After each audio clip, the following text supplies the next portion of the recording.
नमस्कार दोस्तों, स्वागत है आप सभी का हमारे चैनल चारू चौधरी में। आज इस वीडियो में बहुत ही महत्वपूर्ण जानकारी मैं आपको देने वाली हूँ।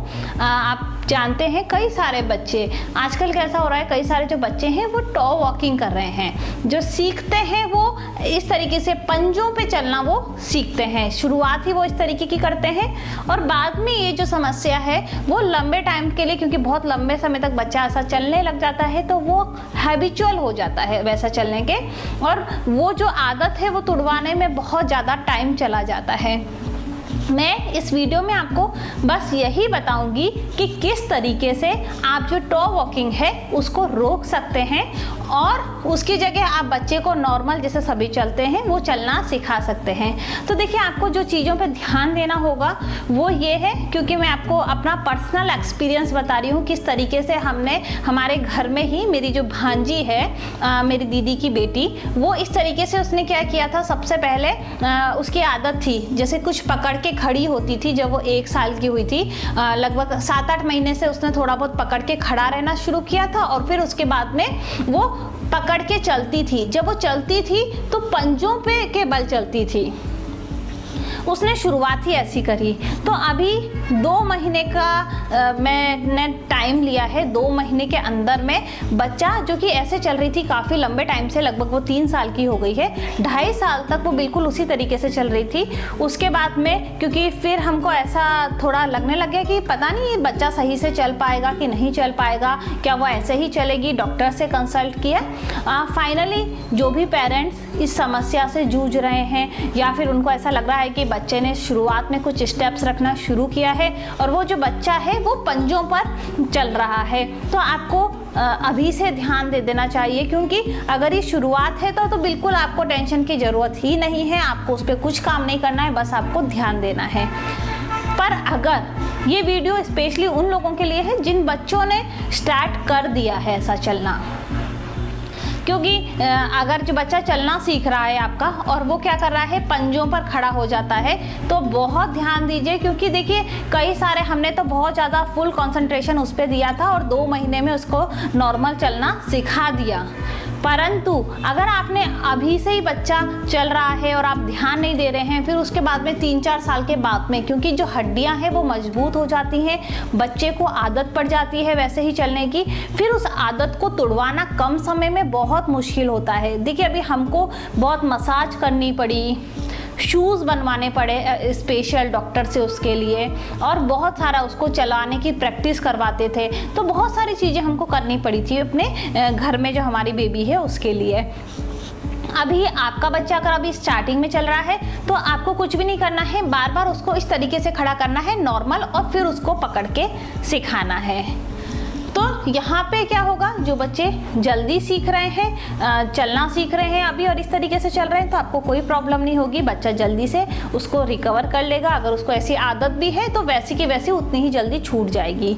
बट अगर बच्चे को आदत हो गई है इस तरीके से चलने की और बच्चा अब उस आदत को मतलब फॉलो कर रहा है, उसी को कंटिन्यू कर रहा है, तो यहाँ पे आपको क्या क्या चीज़ें करनी पड़ेंगी मैं आपको वीडियो दिखाऊंगी कि कैसे मेरी भांजी जो है वो चलती थी और किस तरीके से हमने क्या क्या टेक्निक्स अपनाई। टेक्निक्स में मैं आपको बता देती हूँ। देखिए, मसाज किया करते थे उसकी, ऑयल से काफ़ी देर तक उसकी मसाज करनी पड़ती थी। शूज़ किस तरीके के बनवाए वो भी मैं आपको बताऊँगी, किस तरीके के शूज़ हमने डॉक्टर से बनवाए ताकि उसका जो बैलेंस है वो उस तरीके से फ्लैट रहे और वो जिस तरीके से पैर करना चाहती है। क्योंकि नॉर्मल शूज़ क्या होते हैं, वो वापस से टॉप पे रख सकती है, परंतु वो बहुत हार्ड प्लास्टिक के शूज़ बनवाए थे जो क्या है वो इसी तरीके के बच्चों के लिए बनाए जाते हैं जिनको आदत पड़ गई है और जो पैरों की जो हड्डी है वो उस अकॉर्डिंग हो गई है, बच्चे को आदत बहुत ज़्यादा हो गई है, तो उसके लिए वो बनाए जाते हैं। तो वो भी किया जाता था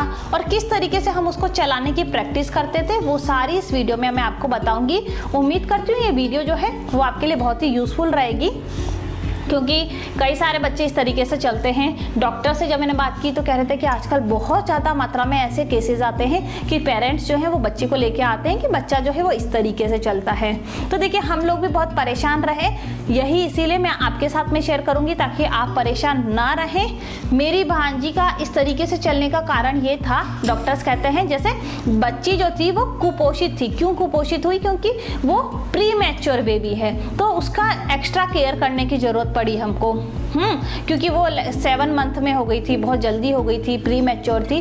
तो प्री मैच्योर बेबी में कुछ ना कुछ कहते हैं ना कि जो एक 9 मंथ लेने के बाद में जो बेबी बॉर्न होता है और एक जल्दी होने के बाद में, तो कुछ ना कुछ उस बेबी तक आने में, मतलब नॉर्मल डिलीवरी जो कि 9 मंथ्स में होती है, तो वो एकदम बच्चा जो है हेल्दी रहता है। और यहाँ ये हुआ कि बच्चा कमज़ोर रहता है, कमज़ोर रहने के कारण उसको थोड़ा कंफर्ट लगता है, ऐसा ये बातें जो थी वो सुनने में आई थी। अलग अलग के कारण भी हो सकते हैं, जनरली भी बच्चे इस तरीके से चलते हैं। तो मेन चीज़ ये है हमारी कि किस तरीके से आप उसको सही से चला सकते हैं, वो मैं आज आपको इस वीडियो में बताने जा रही हूँ। उम्मीद करती हूँ आपको ये वीडियो जो है बहुत यूज़फुल लगेगी, और अगर आपको लगती है और भी कुछ क्वेश्चंस हैं तो आप मुझसे पूछ सकते हैं। देखते हैं किस तरीके से हमने चेंजेस लाए बेबी में। देखिए स्टार्टिंग में जो बच्ची थी वो इस तरीके से पंजों पर चलना जो है उसकी आदत बन चुकी थी, और 2.5 साल तक बच्ची लगातार इसी तरीके से चलती आई है। तो ये क्या हो गया, वो हैबिचुअल हो गई इसी तरीके से चलने के लिए। तो हमको यही ठीक कराना था, और इसी टाइप से कई सारे जो बच्चे हैं वो इसी तरीके से चलते हैं।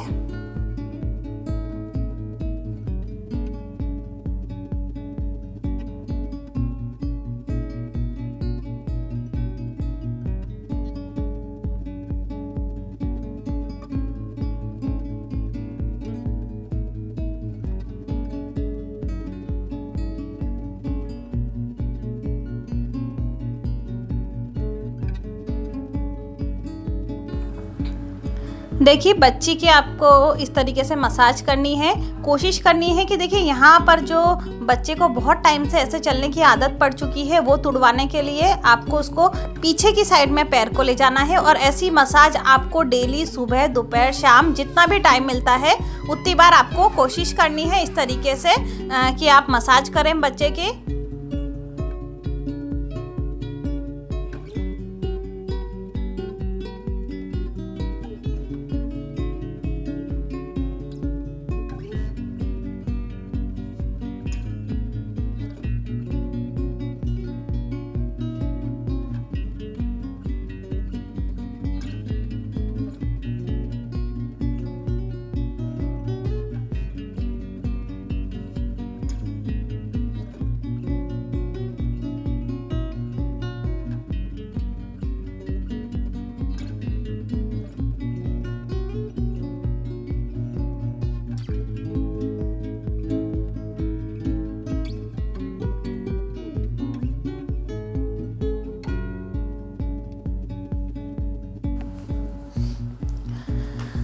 यहाँ पे फिर हमने धीरे धीरे उसको नीचे पैर रखा के चलाने के लिए ट्राई करते थे, क्योंकि बहुत लंबे टाइम से बच्चा इसी तरीके से चल रहा था तो थोड़ा सा मुश्किल हो रहा था, परंतु ऐसा हम डेली उसको चलाने की कोशिश करते थे। जब भी टाइम मिलता था बच्चे को कैसे चलना है पूरे पैर टेक के फिर चले, तो काफ़ी टाइम तक हमने ऐसी कोशिश की बच्ची के साथ में।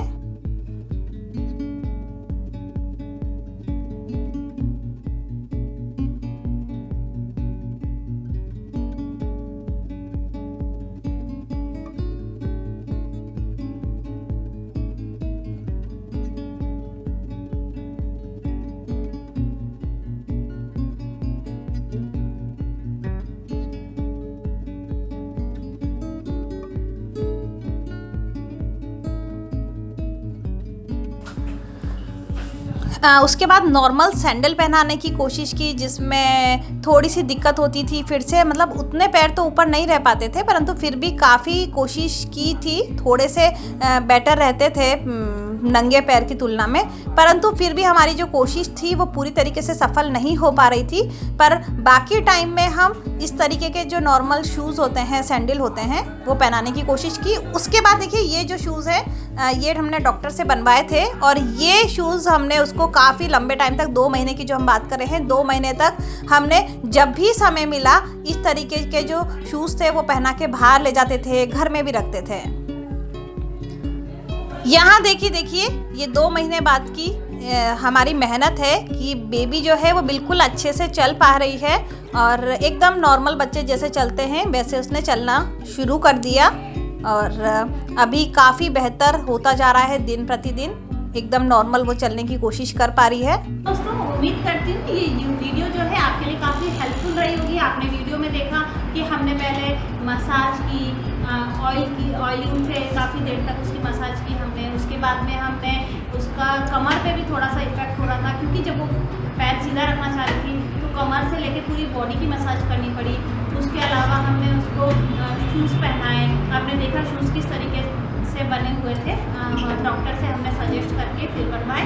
काफ़ी प्रैक्टिस करी, 2 महीने का ये नतीजा है कि बच्ची जो है वो आराम से एकदम नॉर्मल चल पा रही है। तो जो भी बच्चों को इस टाइप की प्रॉब्लम है, उम्मीद करती हूँ ये आप सभी के लिए हेल्पफुल रही होगी। और अगर आपको ये वीडियो हेल्पफुल लगी है तो प्लीज़ मुझे कमेंट करके बताइएगा। और जो भी बच्चे जिनके छोटे हैं और कोशिश करते हैं वो पंजों पे चलने की ट्राई करते हैं, प्लीज़ अभी से ही मैं आपको सजेस्ट कर रही हूँ, एडवाइस दे रही हूँ कि उनको अभी से ही आप रोक दीजिए ताकि फ्यूचर में आपको एक्स्ट्रा मेहनत करने की ज़रूरत नहीं रहेगी। तो दोस्तों अगर आपको ये वीडियो पसंद आई है तो आप